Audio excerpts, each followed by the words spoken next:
Այսօր ինչպես գործընկերներս նշեցին, բացի այս կարևորագույն հարցերից, նաև այսօր առաջացած մեր առջև ծառացած նաև երկու մեծ խնդիր գոյություն ունի, դա Արցախի հայ բնակչության նյութական և ոչ նյութական մշակութային ժառանգության պահպանման հիմնախնդիրներն են, ինչպես գիտեք,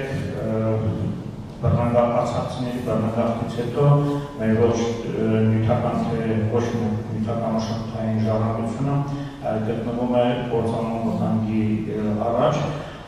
Ադրբեջանը այսօր հատել է այդ հարցում բոլոր կարմիր գծերը, ոչ մի կոնվենցիա, թե միջազգային, թե ՅՈՒՆԵՍԿՕ-ի կողմից ընդունված ինչ-որ որոշումներ այլևս իրեն չի հետաքրքրում և իր առջև դրած խնդիրները լուծում է հետևյալ կերպ, առաջինը դա յուրացումն է,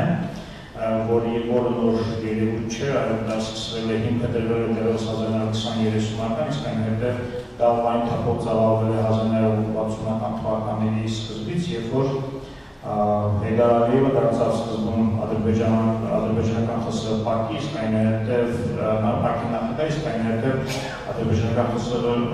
կոմունիստի կենտրոնի առաջին քարտուղար և հենց ադրբեջանական ժողովրդի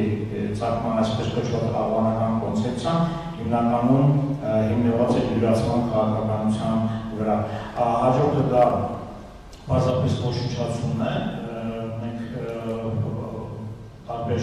տեղեկատվական միջոցներով տեղեկացանք, որ արդեն գոյություն չունի Շուշիի Սուրբ Հովհաննես Մկրտիչ կանաչ-ջամ, Բերձորի Սուրբ Համբարձում,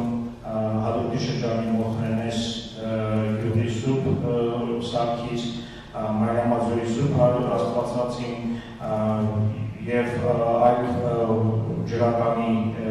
զորավոր Սուրբ Աստվածածին եկեղեցիները և նաև վանդալիզմի այն հարյուրավոր դեպքերը, որի մասին մենք տեղեկացված ենք, դա ոչ միայն ասենք կոնկրետ ինչ-որ ասենք Սուրբ Սևանի ջարդերն է կամ ինչ-որ մամեդականավոր հնչեցնեն մեր եկեղեցիներում, այլ նաև պարզապես օրինակ Ստեփանագերտի Սուրբ Աստվածածին եկեղեցում, օրինակ տարբեր խափարող կենդանիները այնտեղ քշել է և բնականաբար կենդանիները մտնելով եկեղեցի ինչ վիճակում պետք է լինի մեր Աստծո տաճարը և ահա այդպիսի դեպքերով նույնպես նրանք փոխում են մեր հուշարձանները։ Մյուսը դա ուրեմն որ կատարվում է ամբողջական բնակավայրերի ոչնչացումը, այսինքն մեզ զրկում են մեր պատմական լանդշաֆտից, որը մեր ինքնության կարևորագույն բաղադրատներից մեկն է։ Տարբեր տնտեսական գործողությունների անվան տակ։ Ասեմ նաև, որ մենք Արցախում թողել ենք մոտ ֆիքսված 5658 հուշարձան, որից 385 եկեղեցի, 60 բանական համալիր, 2835 խաչքար, 400 գերեզմանոց, չհաշված բուհական և քաղաքային նոր նորագույն գերեզմանոցներ, այսինքն որը 20-րդ դարի կեսերից է այդ գերեզմանոցներին, այլ միայն մինչև 19-րդ դարի վերջ գերեզմանոցներին միայն 400 գերեզմանոց է տեղադրվել։ Մենք մինչև 2020 թվականը ունեցել ենք 4112 հուշարձան գրված և կազմած է եղել 1500 պահպանական գոտիներ։ Այսինքն մենք մեր ժողովրդի մշակութային ժառանգության միստրահատվածը փաստորեն այսօր բռնազավթված է թշնամու կողմից։ Մյուս կարևորագույն խնդիրը դա ոչ նյութական մշակութային ժառանգությունն է, որի հիմնական կրողը մարդն է։ Այսօր կտրվելով մեր պատմական լանդշաֆտից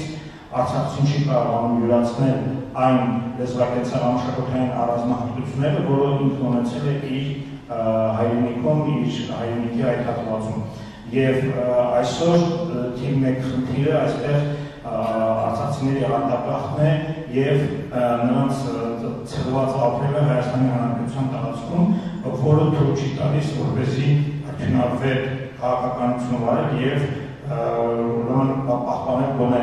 այն ոչ միայն մշակութային ժառանգությունը, որը յուրահատուկ է միայն արցախցիներին։ Շնորհակալություն։